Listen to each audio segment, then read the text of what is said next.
नमस्कार तथा सुप्रभात। उज्यालो रेडियो नेटवर्कसँगै उज्यालो अनलाइन र मोबाइल एप्लिकेशनबाट एकसाथ प्रसारण भइरहेको काया कैरनमा तपाईंलाई साथी मदन पौड्यालसँगै दिपा तिमल सिन्हाको स्वागत छ।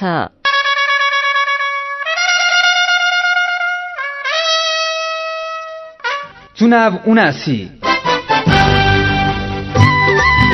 अब 5 दिन बाँकी।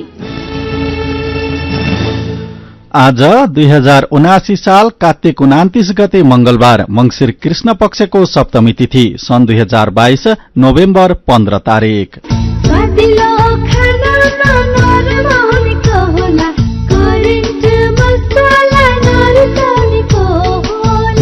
काया कैरनको साथमा करेन्ट मसला र करेन्ट चिया स्वादको झट्का। काया कैरन शुरू गरौं मुख्य खबरका शीर्षकहरूबाट। समानुपातिकमा मात्रै भोट हाल्ने कर्मचारी र सुरक्षाकर्मीको संख्या 4.5 लाख। समयमा नै नामावली अद्यावधिक नहुँदा 1,28,000 कर्मचारी र सुरक्षाकर्मी तथा 90% भन्दा धेरै कैदीबन्दी मतदान गर्नबाट वञ्चित। संवैधानिक नियुक्तिमा बलमिचाईको असर। क श्रेणीमा रहेको मानवाधिकार आयोगलाई खमा घटुवा गर्न सिफारिश। अन्तर्राष्ट्रिय मञ्चमा नेपालको छवि धमिलिनुका साथै उपस्थिति कमजोर हुने जोखिम। मध्य प्रदेशका 8 जिल्ला र 136 पालिका अझै साक्षर घोषणा भएनन्। समृद्धिको नारा बोकेका दलहरूले साक्षरतालाई एजेण्डा नै बनाएनन्। मधेसकै कारण साक्षर नेपाल घोषणा कार्यक्रम प्रभावित। G20 शिखर सम्मेलन आजदेखि इन्डोनेसियाको बालीमा शुरू हुँदै सम्मेलनको पूर्व सन्ध्यामा अमेरिकी राष्ट्रपति बाइडेन र चिनिया राष्ट्रपति सी बीच भेटवार्ता। र पहिलो एक दिवसीय अन्तर्राष्ट्रिय क्रिकेटमा नेपाल युएईसँग 84 रनले पराजित। सी डिभिजन लीग आउँदो वैशाख 22 गतेदेखि शुरू हुने। क्लबले तयारी खर्च 11 लाख रुपैयाँ पाउने। वैदेशिक रोजगार न्याय सम्बन्धी जानकारी। वैदेशिक रोजगारमा जाने व्यक्ति ठगिएमा वा शोषणमा परेमा वैदेशिक रोजगार विभागमा वा आफ्नो जिल्लाको जिल्ला प्रशासन कार्यालयमा निवेदन दिनुपर्दछ। वैदेशिक रोजगार ठगी गर्ने व्यक्तिलाई 3 वर्षदेखि 7 वर्षसम्म कैद र 3 लाखदेखि 5 लाख रुपैयाँसम्म जरिवाना सजाय हुन्छ। वैदेशिक रोजगारमा ठगिएको व्यक्तिले बुझाएको रकम र त्यसमा थप 50% हर्जना सहितको रकम पीड़कबाट फिर्ता पाउँछन्। वैदेशिक रोजगार ठगीको विषयमा जहिले पनि उजुरी लाग्दछ। क्षतिपूर्तिसँग सम्बन्धित उजुरी 1 वर्षभित्रमा दिनुपर्दछ। वैदेशिक रोजगारमा जाँदा लाग्ने खर्च मेन पावरमा बुझाइ भरपाई लिएमा न्याय पाउन सजिलो हुन्छ। वैदेशिक रोजगारीको सिलसिलामा ठगिएमा वा उद्धार गर्नु परेमा वा बेचबिखनमा परेमा वा तलब नपाई कानूनी सल्लाह र निशुल्क कानूनी सहायता चाहिएमा पिपुल फोरमको फोन नम्बर 01 45 23 973 मा सम्पर्क गर्न सकिनेछ। आइरेक्सको सहयोगमा मानवाधिकारका लागि जनमञ्च पिपुल फोरम काठमाडौँ नेपाल। लुम्बिनी प्रदेशकै उत्कृष्ट तथा ख्याति प्राप्त कलेज विभिन्न अवार्डहरूद्वारा सम्मानित। पोखरा विश्वविद्यालयद्वारा सम्बन्धन प्राप्त सीसीटी कलेज बुटवलमा 4 वर्षे बीबीए, बीसीए र बीसीआईएस मा केही सिट खाली भएकोले इच्छुक विद्यार्थीले तुरुन्त सम्पर्क गर्नुहुन अनुरोध गर्दछौ। सम्पर्क phone 071 410 380 410 479। Mobile 98 570 75 029 98 570 20,752। Education for better life. Crimson College of Technology, CCT, Butwal 11, Devinagar. महका मसला दरबार फुडको उत्पादन अर्गानिक सधैँ खाना सबै टक्क मिठो बनाउने आशाला महका मसला। दरबार फुड्सको महक मसाला, दरबार ब्रान्डका नमकीन भुजिया र दाल मोठहरू अब अन्तर्राष्ट्रिय स्वादमा सर्वत्र उपलब्ध छ। नेपाली मनको चाहना, राष्ट्रियताको भावना। Royal Taste with Darbar Food, a quality product of Manokamana group. बाल बालिका सम्बन्धी ऐन 2075 को दफा 66 को उपदफा 2 खण्ड 6 अनुसार बाल बालिकालाई राजनैतिक प्रयोजनका लागि संगठित गर्ने वा हड़ताल, बन्द, चक्काजाम, धरना वा जुलुसमा प्रयोग गर्ने कार्यलाई बाल बालिका विरुद्धको कसूर मानेको छ। यस्तो गर्ने जो कोहीलाई 75,000 रुपैयाँसम्म जरिवाना र 3 वर्षसम्म कैद हुन्छ। कुनै पनि बाल बालिकालाई दलगत वा अन्य राजनैतिक गतिविधिमा संलग्न नगरौं, नगराऊ। निर्वाचनमा बाल बालिकालाई दलगत वा अन्य राजनैतिक प्रयोग गरिएको भएको पाइएमा नजिकैको निर्वाचन कार्यालय वा राष्ट्रिय बाल अधिकार परिषद वा बाल हेल्पलाइन 1098 वा बालबालिका खोजतला समन्वय केन्द्र 104 मा तत्काल उजुरी गरौं। बाल अधिकारको संरक्षण र प्रवर्धनमा सहभागी बनौ। राष्ट्रिय बाल अधिकार परिषद। होइन हो दाजु भाउजू, खुसी हुँदै कस्तो नाचे। हामीलाई त तेरा भन्दा धेरै सुविधा मुक्तिनाथ आशीर्वाद बचत खाता खोलेर होइन के छ र यसमा त्यस्तो खुसी भइरा? सर्वाधिक ब्याज दर निशुल्क डेबिट कार्ड छ यसमा, मोबाइल ब्याङ्किङ अनि गजबको बिमा, खातामा बिमा हो नि अब खुसीको छैन कुनै सीमा, बचत खातामा 1 करोड 1 लाखसम्मको बिमा हो हजुर। अब मुक्तिनाथ आशीर्वाद बचत खातामा पाउनुहोस् 1 करोड 1 लाखसम्मको बिमा, साथै आकर्षक ब्याज दरसँगै निशुल्क भिसा डेबिट कार्ड, निशुल्क मोबाइल ब्याङ्किङ अनि 13 अन्य ब्याङ्किङ सुविधाहरूमा छुट। अब खुसीको छैन कुनै सीमा, बचत खातामा 1 करोड 1 लाखसम्मको बिमा। मुक्तिनाथ विकास ब्याङ्क, जनता ब्याङ्कमा होइन, ब्याङ्क जनतामा जानु पर्दछ। काया कैरनमा अब खबरको सिलसिला। सरकारी कर्मचारी र म्यादी सहितका सुरक्षा कर्मी गरी 4.5 लाखले समानुपातिकमा मात्रै भोट हाल्न पाउने भएका छन्, तर मतदाता नामावलीमा नाम नभएका 1,28,000 कर्मचारी तथा सुरक्षा कर्मी भने मतदानबाट वञ्चित हुँदैछन्। चुनावी प्रयोजनमा खटिएका वा नखटिएका सरकारी कर्मचारी र सुरक्षा कर्मीका लागि अस्थायी प्रकृतिको छुट्टै मतदाता नामावली वितरण गर्ने कानूनी प्रावधान छ। कारागारमा रहेका कैदीबन्दी र वृद्धाश्रमको वृद्ध-वृद्धाले पनि यस्तै अस्थायी मतदाता परिचय पत्रका आधारमा समानुपातिकतर्फ मतदान गर्न पाउने व्यवस्था छ। यसका लागि आयोगले सार्वजनिक गरेको अन्तिम नामावलीमा मतदाताको नाम अनिवार्य रूपमा समावेश हुनुपर्छ। निर्वाचन आयोग अनुसार चुनावमा प्रत्यक्ष खटिने अस्थायी मतदाता झण्डै 3 लाख छन्। अप्रत्यक्ष रूपमा खटिने अस्थायी मतदाता 1,48,000 रहेका छन्। समयमा नै मतदाता नामावली अद्यावधिक नहुँदा देशभरका 90% भन्दा बढ़ी कैदीबन्दी मतदान गर्नबाट वञ्चित हुने भएका छन्। कारागार व्यवस्थापन विभागका अनुसार देशभरका 74 कारागारमा 25,906 नेपाली बाली कैदीबन्दी रहेकोमा झण्डै 2,500 को मात्रै मतदाता नामावली छ, जुन 9.65% मात्रै हो। मतदान गर्न नपाउने कैदीबन्दी 23,406 छन्, जुन 90.35% हो। तर मतदाता कैदीबन्दीको एकीन तथ्याङ्क भने विभाग र आयोग दुवैसँग छैन। अस्थायी मतदाता नामावलीमा नाम समावेश भएका सुरक्षा कर्मी, कर्मचारी, कैदीबन्दी, वृद्धाश्रमका वृद्ध-वृद्धाका लागि आयोगले देशभर 141 अस्थायी मतदान केन्द्र राख्नेछ। यसपालिको संसदीय चुनावमा मधेसका सबैजसो निर्वाचन क्षेत्रका उम्मेद्वारले दल परिवर्तन गरेर मतदातालाई नै आश्चर्यमा पारेका छन्। कुन विचारधारा, कुन पृष्ठभूमि र कुन दल भन्नेमा यसपालि उम्मेद्वारले प्रवाह नै गरेका छैनन्। जुन दलबाट टिकट पाइन्छ त्यही दल छानेका उम्मेद्वारका बीच केका आधारमा फरक छुट्याउने मतदाता अन्यलमा छन्। मधेसका सबैजसो निर्वाचन क्षेत्रका मुख्य उम्मेद्वारको दल बदल, जुन दलबाट टिकट पाइन्छ त्यही दल छानेका उम्मेद्वार बीच केका आधारमा फरक छुट्याउने हो मतदाता अन्यलमा रहेको खबर कान्तिपुर दैनिकले छापेको छ। यसैबीच सधैँझै यसपटक पनि चुनाव जित्न उम्मेद्वारहरू अनेक फण्डा अपनाइरहेका छन्। निर्वाचन क्षेत्रमा पुगेर शीर्ष नेताले उहाँलाई जितेर पठाउनुस्, हामी मन्त्री मुख्यमन्त्री बनाइदिन्छौं भनेर आश्वासन दिइरहेका छन्। उनीहरूले विकासका सपना समेत देखाइरहेका छन्। यसमै थपिएको अर्को अस्त्र हो अन्तिम चुनाव। यतिखेर ठूला दलका ठूला नेताहरू मतदाता फकाउन यो मेरो अन्तिम चुनाव हो भन्दै भोट मागिरहेका छन्। अर्को पटकदेखि युवालाई अवसर दिनेसम्मको घोषणा उनीहरूले गर्ने गरेका छन्।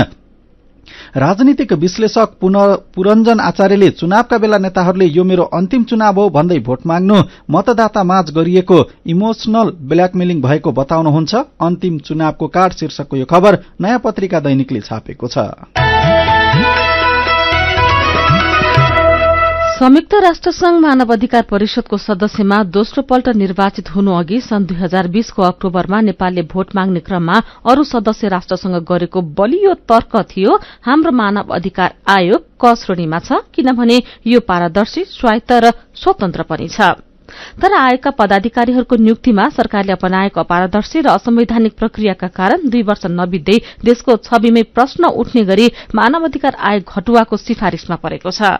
जेनेभामा रहेको राष्ट्रिय मानव अधिकार संस्थाहरूको अन्तर्राष्ट्रिय सञ्जाल गानरीको स्तर निर्धारण सम्बन्धी उपसमितिले हालै नेपालको आयोगलाई ख श्रेणीमा घटुवा गर्न सिफारिश गरेको छ। 21 वर्षदेखि राष्ट्रिय मानव अधिकार आयोग क श्रेणीमा थियो। सन् 2023 को अक्टोबरमा संसारभरका आयोगको पुनरावलोकन गर्न बस्ने सञ्जालको बैठकले सिफारिश अनुमोदन गरेमा नेपालको आयोग ख श्रेणीमा झर्नेछ। गानरीको स्तर निर्धारण सम्बन्धी उपसमितिले पेरिस सिद्धान्तको विश्वव्यापी मान्यता अनुसार राष्ट्रिय मानव अधिकार आयोगहरूमा हुने नियुक्ति, स्वायत्तता र स्वतन्त्रबारे आधार तय गर्ने र त्यही अनुसार भए नभएको मूल्याङ्कन र अनुगमन गर्ने गर्दछ। आयोगका पूर्व अध्यक्ष तथा सदस्यले अन्तर्राष्ट्रिय मञ्चमा नेपालको प्रतिष्ठा बचाउन अहिलेका पदाधिकारीलाई राजीनामा दिएर मार्ग प्रशस्त गर्न आग्रह गरेका छन्। पूर्व अध्यक्ष केदारनाथ उपाध्याय र पूर्व सदस्यहरू कपिल श्रेष्ठ, गौरी प्रधान, मोहन अन्सारी, गोविन्द शर्मा पौडेल र रामदयाल राकेशले जारी गरेको संयुक्त विज्ञप्तिमा भनिएको छ, राष्ट्रिय मानव अधिकार संस्थाहरूको अन्तर्राष्ट्रिय सञ्जालको स्तर निर्धारण सम्बन्धी उपसमिति जेनेभाले नेपाल राष्ट्रिय मानव अधिकार आयोगमा नियुक्ति भएका अहिलेका पदाधिकारीहरूको वैधानिकता र उनीहरूको कार्यक्षमतामाथि समेत प्रश्न उठाउँदै नेपाललाई ख श्रेणीमा झार्ने निर्णयप्रति हाम्रो गम्भीर ध्यानाकर्षण भएको छ। यस्तै मानव अधिकार आयोगका पूर्व अध्यक्ष अनुप्रा शर्मा मानव अधिकार आयोगको घटुवा हुनु देशकै बेइज्जत भएको बताउनुहुन्छ। नियुक्ति अपारदर्शी रहेको भन्दै मानव अधिकार संस्थाहरूको अन्तर्राष्ट्रिय सञ्जालद्वारा क श्रेणीमा रहेको नेपालको मानव अधिकार आयोगलाई खमा घटुवा गर्न सिफारिश, अन्तर्राष्ट्रिय मञ्चमा नेपालको छवि धमिलिनुका साथै उपस्थिति पनि कमजोर हुने जोखिम बढ़ेको खबर आजका पत्र पत्रिकाले छापेका छन्। काया कैरनमा रिपोर्टसँगै खबरहरू बाँकी नै छन्, सुन्दै गर्नुहोला। मेक लाइफ बेटर जब हुन्छ घरमा उपयोग बेटरको, मेक लाइफ बेटर तब शोभा बढ्छ हरेक किचनको। Make life better rice cooker होस् या प्रेसर कुकर, ग्यास चुलो होस् या रोटी मेकर, हिटर गिजर पंखा इन्डक्सन मिक्सर ग्राइन्डर सबै टिकाउ छन्। Make life better, make life better, make life better, make life better. Better home appliances make life better. उमेर कम तिमी भन्दा बुद्धि चाहिँ धेरै, डर छैन जे भए पनि बिमा छ मेरै। रोग ब्याध लागिहाले हातमा पैसा छ त, गोजी खाली भयो भने के पो गर्ने हो त? पैसा त जहाँ पनि आफैले त तिर्नुपर्छ नि सुरुमा, होइन र? अरू ठाउँमा पर्ला, सानीमामा पर्दैन। आफ्नो लागि मात्र होइन नि, सबै परिवारको लागि। नेपालमै पहिलो पटक सानीमा बैंक प्रस्तुत गर्दछ फ्यामिली सुपर सेभिङ्स खाता, जसमा आफ्नो सम्पूर्ण परिवारको अस्पताल भर्ना खर्च भुक्तानी गर्नै नपर्ने। प्रत्येक सदस्यलाई रु 1 लाखसम्मको उपचार बिमा र रु 10 लाखसम्मको दुर्घटना बिमा। मेड लाइफ र सिद्धार्थ इन्सुरेन्स लिमिटेडको सहकार्यमा बिमा सुविधा। थप जानकारीका लागि नजिकैको शाखा वा 980119 मा सम्पर्क गर्नुहोला। सानीमा बैंक, सबल अनि विश्वसनीय। आदरणीय बुवा आमा, दाजुभाइ, दिदीबहिनीहरूमा राष्ट्रिय स्वतन्त्र पार्टीको तर्फबाट म रवि लामी छानेको नमस्कार। मंसिर 4 गते हुने प्रतिनिधि सभा निर्वाचनमा घण्टी चुनाव चिन्हमा मतदान गरेर परिवर्तनको सारथी बन्न सबैमा हार्दिक अनुरोध गर्दछु। दाजुभाइ दिदीबहिनी छोडौ बिगर्नेलाई, घण्टीमा भोट हालौ अनि जिताउ इमानदारलाई, घण्टीमा भोट हालौ अनि जिताउ इमानदारलाई। हामी नयाँ जेनेरेसन अघि बढ्नु छ, हामी युवा हौ भविष्य बनाउनु छ। युवा डिजी सेभिङ्स छ है एकदमै बेस्ट, खोजे जस्तै savings account better than the rest. प्रस्तुत छ NMB Yuva digi savings for the next gen youth. पाउनुहोस् free interbank fund transfer, free debit, credit र dollar card issuance, free Mero share, demat, CRM, ASBA र साथै डिजिटल पेमेन्ट्समा एक्साइटिङ क्यासब्याक। हामी नयाँ generation अघि बढ्नु छ, हामी युवा हौ भविष्य बनाउनु छ।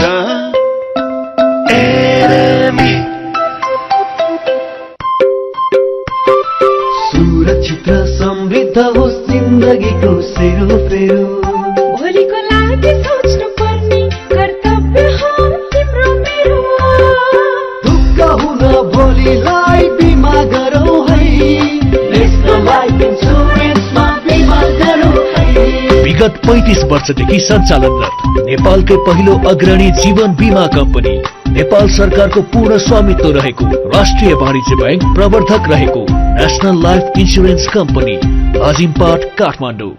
नेपाल बैंकको डबल धमाका, सबलाई हुन्छ फाइदा, पाइन्छ है 2 गुणा प्रतिफल मात्र, 5 वर्ष 9 महिना 29 दिन। नेपाल बैंक डबल धमाका मुद्दती खाता हुन्छ सावा रकम दोब्बर 5 वर्ष 9 महिना 29 दिनमा। साथै नेपाल बैंक डबल धमाका रेमिट्यान्स मुद्दती खाता पाइन्छ सावाको 2 गुणा रकम 5 वर्ष 5 महिनामा। समय सँगै अघि बढ्दै नेपाल बैंक लिमिटेड, नेपालको पहिलो बैंक। टकन टुकन गरी गरौँ है लगानी, आत्मनिर्भर हुने गरी बसालौँ है बानी, मेहनतले कमाएको हजुरको आम्दानी सुरक्षित ठाउँमा है हजुर, गरौँ है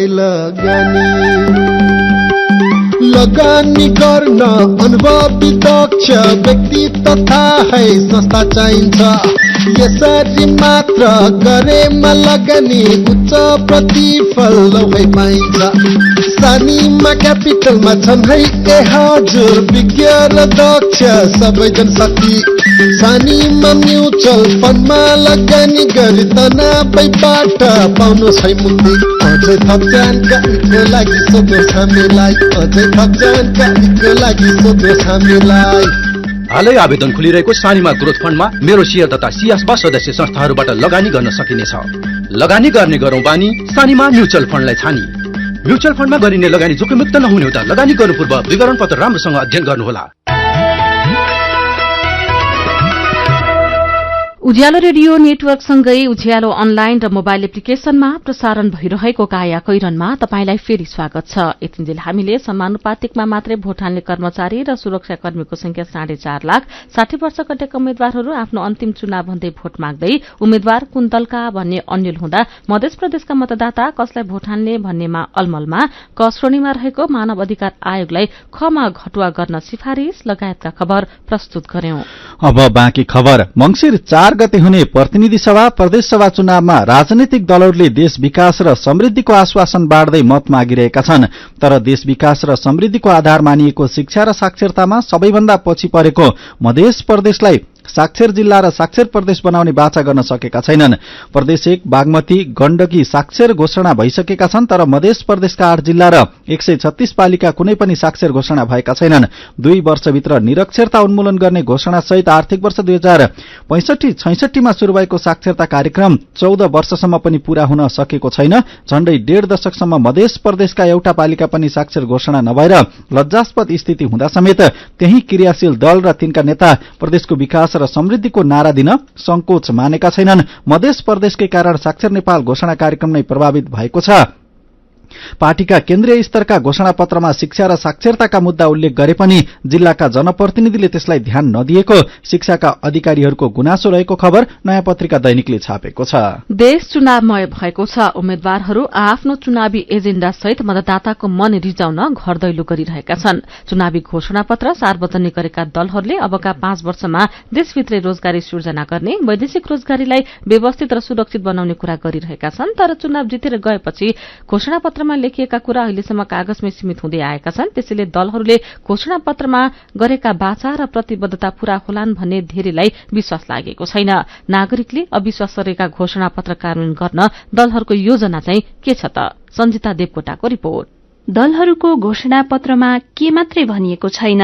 देशभित्रै लाखौंको संख्यामा रोजगारी सृजना गर्नेदेखि खाद्य सुरक्षा प्रदान गर्ने, व्यवसाय गर्न प्रेरित गर्ने गरी बिना धितो ऋण दिने, बिउ पुँजी उपलब्ध गराउने, कृषिसँग जोड्ने, कृषिमा आधुनिकीकरण, हरेक वडामा साना घरेलु उद्योग स्थापना गर्ने सम्मका कुरा पनि समावेश गरिएका छन्। तर घोषणापत्र र भाषणमा गुलिया र रसिला कुरा गर्ने दल र उम्मेद्वारले चुनाव जितेर सिंहदरबार छिरेपछि सबै कुरा बिर्सने पनि गरेका छन्। यस अघिका चुनावमा गरिएका बाचा र प्रतिबद्धता अधुरा मात्रै छैनन्। उद्योग धन्दा र कल कारखाना धराशाही भएका छन्। युवाहरू कृषिमा लाग्न भन्दा खेतबारी बाँझो राखेर लाखौं रुपैयाँ ऋण काढी खाडी र युरोप उड्न थालेका छन्। यस्तो अवस्थामा देशभित्रै रोजगारी सृजना गरी बाध्यताको वैदेशिक रोजगारी अन्त्य गर्ने ग्यारेन्टी र देशभित्र रोजगारी सृजना गर्ने महत्वाकांक्षी योजना कसरी कार्यान्वयन हुन्छ त? नेकपा एमालेका उपमहासचिव विष्णु रिमाल। कतिपय कानूनहरू मिल्दा छैनन्, नीतिहरू मिल्दा छैनन् र संरचना नै मिल्दा छैनन्। हामीले 41 महिना सरकारमा बसेर काम गर्दाखेरि भोगेका अप्ठ्याराहरू हामीलाई थाहा छ। त्यसै कारणले गर्दा हामीले 1 नम्बर ग्यारेन्टी नै के भन्यो भने हामी नीतिगत र संरचनागत सुधार गर्छौं। घोषणापत्रमा देशभित्रै रोजगारीको सपना बाँड्ने अर्को दल हो नेपाली कांग्रेस। आफ्नो दलसँग भिजन र स्पष्ट दृष्टिकोण र इमानदारीता भएकाले सरकारमा गएपछि घोषणापत्रमा गरिएको बाचा पूरा गर्ने दावी गर्नुहुन्छ नेपाली कांग्रेसका प्रवक्ता डाक्टर प्रकाश शरण महत। सत्तामा पुग्दाखेरि नै त्यो घोषणा पत्र प्रतिबद्धता पत्र कार्यान्वयन गर्न सकिन्छ, बाहिर बसेर त सकिने कुरो भएन, हुँदैन। माओवादी केन्द्रले पनि घोषणापत्रमा 5 वर्षभित्र 20 लाख युवालाई छोटो माध्यमबाट रोजगार र स्वरोजगार बनाउने, वैदेशिक रोजगारीबाट फर्केका युवाहरूको सञ्जाल निर्माण गरी उनीहरूलाई सामूहिक तथा निजी उद्यम गर्न प्रोत्साहन गर्ने लगायतका योजनाहरू समावेश गरेको छ।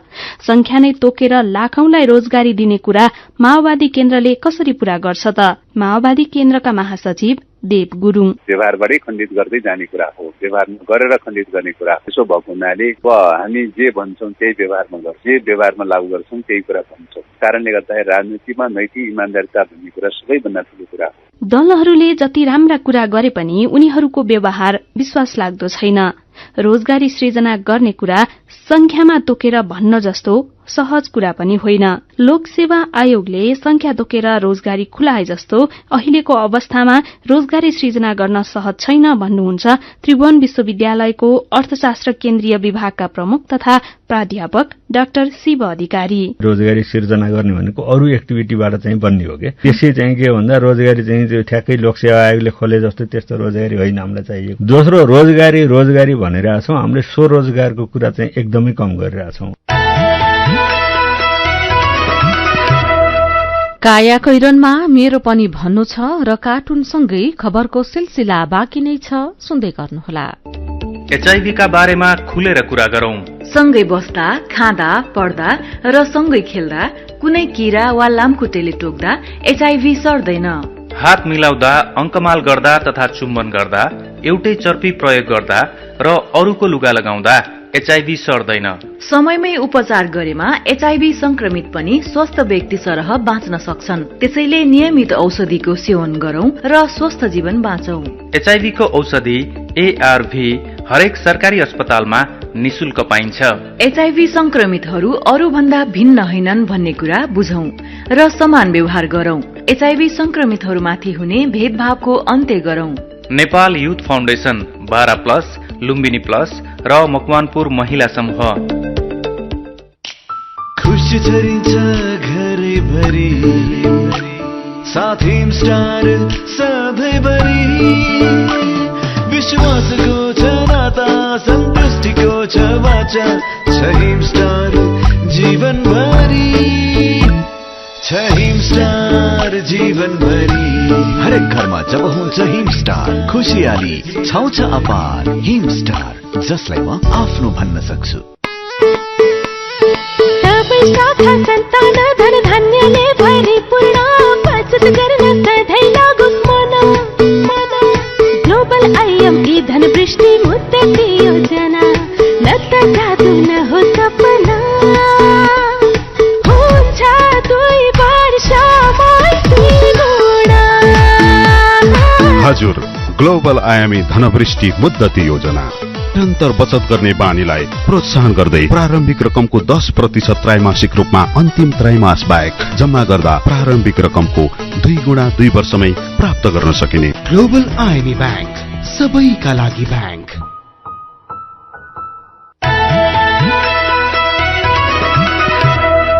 उज्यालो रेडियो नेटवर्क मार्फत देशभरिका विभिन्न एफएम स्टेशन तथा उज्यालो अनलाइन र मोबाइल एप्लिकेशनमा प्रसारण भइरहेको काया कैरनमा तपाईंलाई फेरि स्वागत छ। अब बाँकी खबर। कर्णालीको विकासको मेरुदण्ड मानिएको कर्णाली राजमार्गलाई 2 लेनको बनाउने भन्दै सुर्खेत, दैलेख, कालीकोट, मुगु र जुम्लाका उम्मेद्वारले 2064 साल यताका चुनावमा मत मागिरहेका छन्। राजमार्ग भने वर्षेनी जीर्ण बन्दै गएको छ। गएको असोज दोस्रो हप्ताको अविरल वर्षाका कारण राजमार्ग झन क्षतिग्रस्त बनेको छ। 2072 सालमा विश्व बैंकको झण्डै 1 अर्ब रुपैयाँ सहयोगमा सुर्खेतबाट खिड्की जिउलासम्म 126 किलोमिटर पहिलो चरणमा र खिड्की जिउलादेखि जुम्लासम्म 107 किलोमिटर दोस्रो चरणमा कालोपत्र गरिएको थियो। अहिले 183 किलोमिटर भन्दा धेरैमा कालोपत्र उब्किएको सड़क डिभिजन कार्यालय जुम्लाले जनाएको छ। कालोपत्र उब्किएपछि दुर्घटनाको जोखिम बढ़ेको छ। यात्रा झन झन कष्टकर बनेको छ। विकासको मेरुदण्ड मानिएका सड़क, विद्युत, विमानस्थल लगायत पूर्वाधार वर्षौंदेखि अलपत्र छन्। कर्णालीका ठूला आयोजना सधैँ चुनावी एजेण्डा शीर्षकको खबर कान्तिपुर दैनिकले छापेको छ। मेरो पनि भन्नु छ। बझाङको खप्तर छान्ना गाउँपालिका 5 मा हाते ट्र्याक्टरले गोरु विस्थापित गरेको खबरबारे फेसबुकमा निर्णय नाम राखेका साथी व्यङ्ग्य गर्दै लेख्नुहुन्छ, ट्र्याक्टरले गोरु विस्थापित गर्नु किसानका लागि मात्र होइन, गोरुका लागि पनि राम्रै कुरा हो। दिनभर नारिएर जोत्नुभन्दा चौरमा चर्यो, सड़कमा बस्यो, आनन्दै।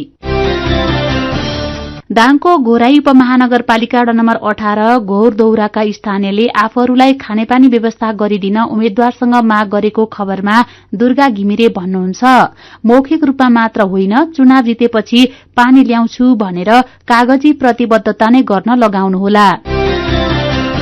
अनि यही विषयमा सूर्य बौडेल मगर भन्नुहुन्छ, अहिले चुनावको बेला खानेपानी मात्रै होइन, तपाईले उम्मेद्वारसँग जे मागे पनि हुँदैन, सक्दैनौ, दिदैनौ भन्दैनन्। त्यही भएर मौखिक आश्वासनलाई विश्वास नगर्नुहोला। उहाँ दाङ घोराईका नागरिकलाई सुझाव दिनुहुन्छ, योभन्दा अगाडिको चुनावमा खानेपानी ल्याउँछु भनेर चुनाव जितेका तर पहल नै नगरेका नेतालाई राम्ररी सम्झनुहोला।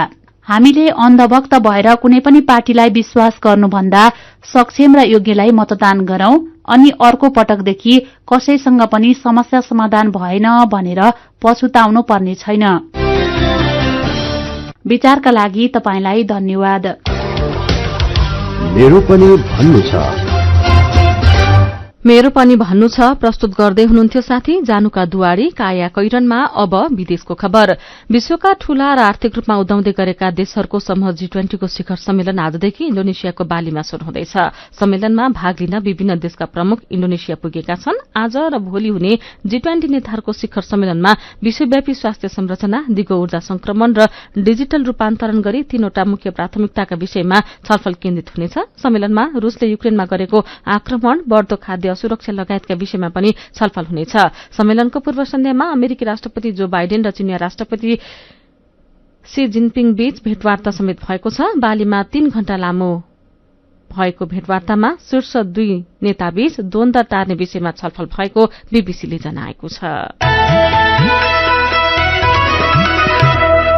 अब खेल खबर। पहिलो एकदिवसीय अन्तर्राष्ट्रिय क्रिकेटमा नेपाल यूएईसँग 84 रनले पराजित भएको छ। त्रिवी क्रिकेट मैदानमा हिजो भएको खेलमा यूएईले दिएको 264 रनको लक्ष्य पछ्याएको नेपालले निर्धारित 50 ओभरमा 9 विकेट गुमाएर 179 रन मात्र बनाउन सक्यो। दोस्रो खेल भोलि र तेस्रो तथा अन्तिम खेल आउँदो शुक्रबार हुनेछ। खेलकै अर्को खबरमा शहीद स्मारक सी डिभिजन लीग फुटबल आउँदो वैशाख 22 गतेदेखि शुरू हुने भएको छ। अखिल नेपाल फुटबल संघ एन्फाले क्लबसँगको छलफलपछि हिजो मिति तय गरेको हो। एन्फाले सी डिभिजन क्लबलाई दिने तयारी खर्चको रकम समेत बढ़ाएको छ। एन्फाले अब तयारी स्वरूप सी डिभिजन खेल्ने क्लबलाई 11 लाख रुपैयाँ उपलब्ध गराउनेछ।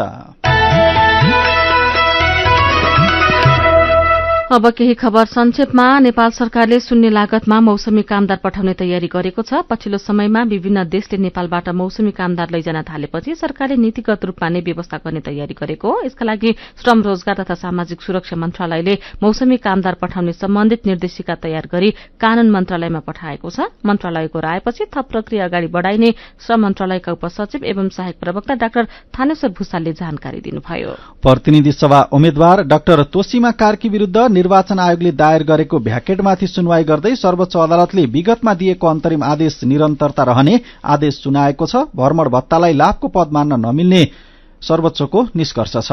काया कैरनमा अब पालो उखानको। कहिलेको दिन ठूलो कहिलेको रात ठूलो। उखानसँगै हामी काया कैरनको अन्त्यमा आइपुगेका छौं। आजका मुख्य खबर फेरि एकपटक। समानुपातिकमा मात्रै भोट हाल्ने कर्मचारी र सुरक्षाकर्मीको संख्या 4.5 लाख। समयमा नै नामावली अद्यावधिक नहुँदा 1,28,000 कर्मचारी र सुरक्षाकर्मी तथा 90% भन्दा धेरै कैदीबन्दी मतदान गर्नबाट वञ्चित। संवैधानिक नियुक्तिमा बलमिचाइको असर। कसरोनीमा रहेको मानव अधिकार आयोगलाई खमा घटुवा गर्न सिफारिश। अन्तर्राष्ट्रिय मञ्चमा नेपालको छवि धमिलिनुका साथै उपस्थिति कमजोर हुने जोखिम। मध्य प्रदेशका 8 जिल्ला र 136 पालिकामा अझै साक्षर घोषणा भएन। समृद्धिको नारा बोकेका दलहरूले साक्षरतालाई एजेण्डा बनाएनन्। मधेसकै कारण साक्षर नेपाल घोषणा कार्यक्रम प्रभावित। G20 शिखर सम्मेलन आजदेखि इन्डोनेसियाको बालीमा शुरू हुँदै सम्मेलनको पूर्व सन्ध्यामा अमेरिकी राष्ट्रपति बाइडेन र चीनी राष्ट्रपति सी बीच भेटवार्ता। र पहिलो एक दिवसीय अन्तर्राष्ट्रिय क्रिकेटमा नेपाल UAE-सँग 84 रनले पराजित। सी डिभिजन लीग आउँदो वैशाख 22 गतेदेखि शुरू हुने। क्लबले तयारी खर्च 11 लाख रुपैयाँ पाउने।